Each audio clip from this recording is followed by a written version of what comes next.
Tonight on Steelers Talk, we have the latest Week 15 injury updates for the Pittsburgh Steelers for you guys right here on Steelers Talk. And then Dan Orlovsky said on ESPN earlier this week that the Pittsburgh Steelers could be in play to acquire a superstar-level quarterback in the 2026 offseason. I'll reveal who that superstar quarterback is, why I don't think they'll get that quarterback, but they might get an opportunity to get a different one because of this opportunity. It'll all reveal itself at the end of today's show, guys, so make sure you stick around. But before we get into the content today, make sure you guys click that subscribe button for our daily coverage here on Steelers Talk of the Pittsburgh Steelers. That includes daily Steelers videos, 2 of them a day, okay? And with this offseason coming up, we got obviously free agency and draft coverage coming up in the weeks and months to come. We got breaking news coverage every time there's a big injury update, every time the Steelers make a trade this offseason, every time they make a big signing this offseason. Whenever big breaking news hits, we're going to have a video for you guys on this channel for you guys to enjoy for free. We also have weekly live content. We got Tuesdays and Thursdays. We go live to talk about the Pittsburgh Steelers, and then we also go live for our live watch parties for every single Steelers game day. We have the largest Steelers watch parties anywhere on the YouTube platform, and all of that content, guys, is 100% free for you guys to enjoy. So if you love the Pittsburgh Steelers and you guys want your daily dose of Steelers news and rumors content, this is the place where you get that. Make sure you guys click that subscribe button to join the largest individually run Steelers news program anywhere here on YouTube. So we'll start right here with the latest on TJ Watt. Mike Tomlin talked after practice here recently on Watt's status, and he says, quote, "I'm a little bit cautious about what I say because I am not a medical expert, but to make a long story short, he was experiencing some discomfort when he was at the facility yesterday. So we took him to the docs, and they're God, I love how the quote on parentheses there says doctor says, and they're going through some procedures. He stayed overnight in the hospital. He has a lung situation that's been addressed. I think he has some testing and so forth ahead of him this afternoon, and that's all I know at this juncture. He and I communicated last night. He was comfortable, and his status for Monday night is really up in the air. I think what transpires this afternoon is going to provide more information for us. I just don't have a lot as I stand here today. I don't know specifically when it occurred. I know he was in the cafeteria at one point, and that's kind of when I got wind of it. So just talking about this situation, guys, with apparently Adam Schefter said that he was getting treatment, and that's when the incident occurred. He had to go to the hospital afterwards. It kind of strikes me as a situation that's pretty similar to what happened to Tyrod Taylor in 2020, where he had cracked ribs in the Week 1 performance that year. He wanted to play through it in Week 2. Got an injection in his midsection, a pain-reducing injection, and ended up puncturing his lung. He had to be hospitalized. And in that particular situation, guys, Taylor had to miss 4 weeks after being hospitalized with that punctured lung before he was able to return. And if that's what happened to TJ Watt here, which, obviously it sounds pretty similar in terms of the situations here, if that's what happened to TJ Watt here, there's a potential that he could miss some time, and as much up to 4 weeks is what the precedent is at right here. And of course, if that happens, he's missing the rest of the regular season. And the Pittsburgh Steelers are actually 1-11, not 0-11. They're 1-11 since 2022 when TJ Watt has been injured, whether that's he's missing the game or whether he's playing with an injury. They've been 1-11. Their only win coming in 2022 against Tom Brady and the Tampa Bay Buccaneers. There we go. Ponzi fixed it for us there, guys. So obviously that's not a great record. And with this, with the Steelers being right in the thick of the AFC North division race right now, like if history holds here, the Steelers might win 1 or maybe even 0 of their final 4 games if TJ Watt has to miss the rest of the regular season. So that is a little bit scary. But I will say, guys, I think that this Steelers team is built to handle a TJ Watt injury better than in years past. Alex Highsmith and Nick Herbig are very capable players at the outside linebacker position. So even though TJ is obviously a big player for this Steelers team, if he does have to miss some time, I do think this Steelers team can still get the job done, get the wins needed to hopefully get them a home playoff game and a division championship this year. Some other injury updates around the Pittsburgh Steelers. 4 other players did not practice today. Derrick Harmon, James Pierre, Andrews Pete, and Ben Skoranek are all working through various injuries. We'll obviously have more updates on those guys as the week goes on, but these 4 did not practice today. And then the big one on that list is, of course, Derrick Harmon, who's missed the last last 2 weeks with a knee injury. But Ray Fittipaldo put this tweet out earlier saying Derrick Harmon is optimistic about playing on Monday night. He said he injured the same knee that kept him out for the first 2 weeks to start the season, but he said it's not the same injury. So the fact that Fittipaldo is saying that Harmon is optimistic about playing on Monday night is certainly a good sign that he could play against the Miami Dolphins, which could prove to be crucial for the Steelers' defensive effort, especially in terms of stopping the run. 2 players were limited participants that are noteworthy today, and that was Darnell Washington with a concussion, as well as Malik Harrison also dealing with concussion protocol. But the fact that they were at practice for the first practice of the week here in a limited capacity is a good sign that both of these guys could play on Monday night. And these 2 players are pretty big, all right? Darnell Washington, obviously, it's going to be a cold weather game on Monday night against Miami. I guarantee you none of those soft-ass Dolphins players are going to want to tackle Darnell Washington in space. And then Malik Harrison is a thumper run defender for the Steelers. Having him in the fold to lay the boom on the Miami Dolphins running backs would be big as well. And then guys that were full participants today, DK Metcalf had a little bit of an abdomen type of thing in Baltimore. He had to be hospitalized on Sunday night. But he's fine. He was a full participant in practice today. Kyle Duggar is expected to be back this week with that hand injury that kept him out of last week's game against the Ravens. Patrick Queen has been dealing with a hip issue. He was a full participant today. And then Keanu Benson has been dealing with an ankle injury. He suffered that early in the Ravens game. He was able to finish the game, though, and he was a full participant in practice this afternoon. So predict it for me down there in the comment section. Will TJ Watt play again this season? And I'm talking about the regular season here. Type yes or no down there in the comment section for today's pinned question. Just a second here, I'm going to tell you about our sponsor today at Ethos. And while I tell you about today's sponsor, let me know if you think TJ Watt plays again during the regular season. But before we get into the rest of today's show, check out our friends at Ethos. And guys, the summer before I started here at Chat Sports, my family unfortunately lost my late grandfather. And as you tend to do when you lose a loved one, you begin to think about your own mortality and what would happen to the people dependent on you if something were to happen. And with today's sponsor, Ethos, your family is protected. If something were to happen to me, I want the last thing the people I love to worry about is being able to pay the bills. So I trust Ethos to keep them protected. As you probably already know, however, the process for obtaining life insurance can be super confusing or just straight up annoying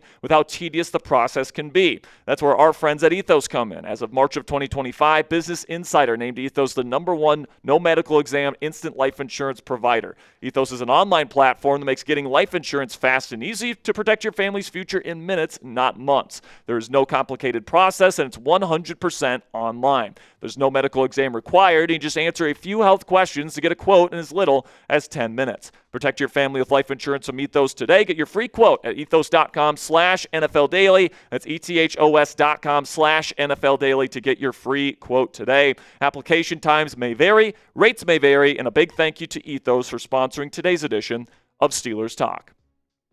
So it appears that the Cincinnati Bengals might be bungling the best quarterback they've had in franchise history here, as Bengals superstar quarterback Joe Burrow hinted this week during his media availability that he is unhappy in Cincinnati, and some people are speculating that he could demand a trade out of Cincinnati or potentially even retire after the 2025 NFL season. This is what Burrow had to say earlier this week. He says, if I want to keep doing this, talking about playing football, then what am I trying to do with myself? I have to have fun doing it. You know, if it's not fun, then what am I doing it for? There's just a lot of things going on right now, football related, personally, all of the above. And a lot of people are taking these comments to mean that Burrow is going to want out of Cincinnati this offseason one way or another. And, you know, could we see Burrow kind of pull an Andrew Luck here at only 29 years old? Obviously, Luck was another guy that had really poor offensive line play throughout his career, dealt with a lot of injuries, and he just got to a point where, you know, he was kind of done with the whole process and just quit football.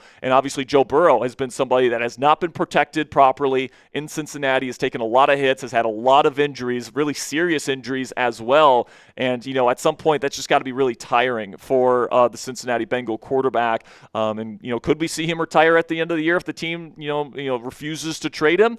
Absolutely, that's a possibility. But I do think it's more likely that Burrow demands a trade, and the Bengals, I absolutely think, can find a suitor to be able to accommodate their needs in a trade package for a guy as good as Joe Burrow is. I mean, he's put in the same conversation as guys like Patrick Mahomes Mahomes, Lamar Jackson, Josh Allen. He's considered a truly elite superstar at the position who gives you a chance to, make him an MVP candidate and put you into the Super Bowl conversation every single year if you have a guy like him as your quarterback. But Dan Orlovsky from ESPN earlier this week said after he heard those comments from the Bengals that he listed Pittsburgh among the teams that should be looking to pursue an in-division trade here for Joe Burrow's services. This is what Orlovsky had to say on ESPN earlier this week. He says, it would shock me if 3 teams weren't on the phone today after what he said yesterday, figuring out how do we make him part of our football team now, 3 months from now, 6 months from now, a year from now.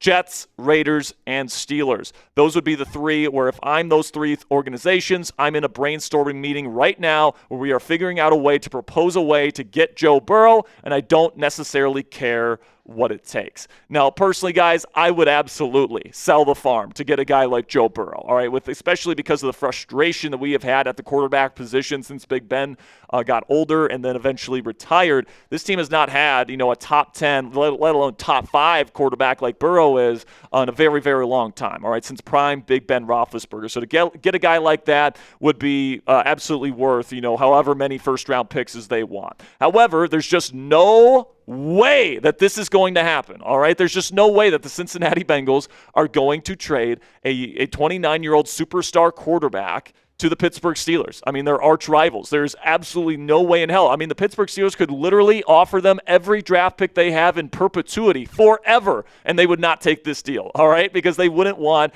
the Pittsburgh Steelers to get an elite quarterback and have to play Joe Burrow twice a year. Doesn't matter how many draft picks they would get from the Pittsburgh Steelers. And then also in terms of, even if they were, open to trading him to Pittsburgh, I don't think the Steelers have enough draft capital in the first and second rounds in the years to come to compete with some of these other teams that have multiple first-round picks coming up in upcoming drafts. But even Dan Orlovsky knows that this is unlikely here. He said on that same podcast there, in that same show on ESPN, quote, I know the Steelers getting Burrow is unlikely because of them being in division. So even Orlovsky admits, even though he says the Steelers should be trying to get Burrow, that a trade in division is unlikely at this point. But something to consider here, guys, is that I think a team to monitor for Burrow's services is the Los Angeles Rams. And I actually think right now, if Burrow ends up demanding a trade out of Cincinnati this offseason, I think the Rams are the favorites to get him, okay? And I think that this is a team that nobody's really thinking about right now because they're a Super Bowl favorite right now with Matthew Stafford at quarterback. But, some of the reasons why I think this makes sense, all right? Number one, Stafford is getting older, and he's had back issues, all right? The Los Angeles Rams have been stacking first-round and second-round picks here because they want to get a new, younger, up-and-coming guy to match with Sean McVay, their head coach, and they've kind of set themselves up for this kind of exit ramp to go get a younger guy, and Joe Burrow at just 29 years old absolutely fits that bill, and they've really shown that with kind of the year-to-year situation they've been in with Matthew Stafford, essentially just giving him one-year extensions year in and year out to give him the money that he's looking for, but to not commit to him long-term. So it certainly seems like if there's an off-ramp to a more long-term option at the caliber of Joe Burrow, the Los Angeles Rams would certainly take that. Also, Burrow has a no-trade clause, so he'd have to go to a team that he would sign off on, and I definitely think he would sign off on Sean McVay, Puka Nacua, and maybe even Devontae Adams if he doesn't retire. And then in terms of the trade capital, I think Cincinnati would like the Rams as a trade partner because they can offer him 3 first-round picks in the next 2 years, two of those being in next year's draft, so that would set Cincinnati up to take their next franchise quarterback in Pittsburgh next spring. And then one of those picks is likely to be in the top 10 because, of course, the Atlanta Falcons traded their first-round pick this year to the Rams last year, okay? So this trade package, this situation, I think it makes a ton of sense. I think Joe Burrow going to the LA Rams is probably the most likely situation here if Burrow does get traded this offseason. And if LA gets Burrow, that means Stafford could be traded. And, with the Pittsburgh Steelers, we know they're in very short-term win-now mode, okay? Because Cam Hayward has a very, very limited time left in his career. He's only got 1 year left, according to him, after this season. And Matthew Stafford is about as good of a short-term answer at quarterback as you can possibly get. 37 years old, so obviously getting up there. He has had back issues, so certainly there's some risk there as well. But he's playing at a super high level right now. He's a Super Bowl champion. Of course, had that game-winning drive in a Super Bowl. I mean, how many guys are going to be available next offseason that can say that? And he has had those back issues that you'd have to keep your eye on. And because he is older and you might get 1 or 2 years out of him, that might drive down his trade value a little bit. But if Pittsburgh is still in win-now mode next year, and with Cam Hayward going into his final year of his career, I'm guessing they're once again going to try and go quote-unquote all in to try and win a Super Bowl, Stafford would be the best veteran option that they could hope for, all right? And maybe Aaron Rodgers is coming back next year or whatever. We'll have to see how the rest of the season plays out, but it's very possible Rodgers ends up retiring. And if that happens and you're looking for a new veteran quarterback, I'm taking Matthew Stafford over everybody else that you could potentially get. Daniel Jones, Kyler Murray, all these other guys that are gettable on the open market next offseason. I'm taking Matthew Stafford, and I'm paying a premium to get him here in Pittsburgh if my goal is to win a Super Bowl in 2026. I mean, you guys can just take a look at the numbers. This guy is a borderline top 5 quarterback in the National Football League right now. He's arguably the leader in the MVP race. He's right neck and neck with Drake May right now, and that is at 37 years old, all right? So if you're looking for a dynamic, elite quarterback with amazing arm talent, man, some of the best arm talent in NFL history, some of the best mental processing ability in NFL history, and you want one shot to go and try and get Cam Hayward a Super Bowl in 2026, if Stafford becomes available because the Rams get Burrow, I think the Steelers have to go all in and try and get Matthew Stafford. And you guys can take a look at just how good this guy still is. I mean, he is top 3 in many key metrics like success rate, big-time throw percentage, where he ranks first, and turnover-worthy play percentage. He's super efficient. He's in top 10 in pretty much every single efficiency metric that you look at. I mean, everything about Matthew Stafford's game, even at 37 years old, tells you he's still a star-level player and arguably still a superstar-level player. And with Cam Hayward potentially going into his final season next year, it's in the final year of his deal, and he says this is the last contract he's going to have before he retires. If you don't win a Super Bowl this year with Aaron Rodgers and the current crew of Steelers, which let's be honest seems likely this year, it'd be a hell of a run if the Steelers turn this season around into a Super Bowl winning season. That's going to be something here where you're going to have to go all for broke on one season if you're going to try and get Cam Hayward that ring that I think we all agree he deserves, because he's been one of the greatest players in Pittsburgh Steelers history and he doesn't have a ring yet. I think the Pittsburgh Steelers would absolutely go all in to get a guy like Matthew Stafford if he's made available. In terms of the price tag, I know it would seem a lot, guys, but if they are going all in on a Super Bowl in 2026, I think there will be other teams that will be willing to pay a very high price tag for Matthew Stafford for a short-term shot at a Super Bowl championship, and I think it would probably cost a first-round pick. All right, and I don't know where the Steelers would be drafting. That pick would probably be in the 20s, and I know some Steelers fans are going to be like, don't give up your future for a short-term shot at a Super Bowl, and I understand that perspective as well. But I think the reality of the situation is that teams like Minnesota and potentially even Las Vegas, a team that was very much in on the Matthew Stafford sweepstakes this year, this last offseason, I should say, are going to be once again trying to get Matthew Stafford, all right? Pete Carroll is really old. He wants a short-term shot at a Super Bowl. The Minnesota Vikings, obviously the J.J. McCarthy situation is not working out. They still have a good roster. Justin Jefferson, hell, the Vikings might even be, in play for Joe Burrow as well. They got Justin Jefferson, his former LSU teammate, there in Minnesota. I'm sure Burrow would love to play for Kevin O'Connell and the Vikings. That's another team to watch out for when it comes to Burrow. But let me know what you guys think down there in the comment section. I think it's an interesting idea. If the Rams get Joe Burrow, that would open up Matthew Stafford to potentially be traded to the Pittsburgh Steelers. Is this something that you would do? Would you give up a first-round pick next year to get a short-term shot at a Super Bowl with Matthew Stafford? Type A for accept or D for decline. Let me know your guys' thoughts down there in the comment section. And that'll be it for today's edition of Steelers Talk by Chat Sports. I really do appreciate all of you guys for stopping by here today. We'll have more Steelers content coming your way all throughout the rest of the week. So if you haven't already, click that subscribe button. Until next time, guys, here we go, Steelers.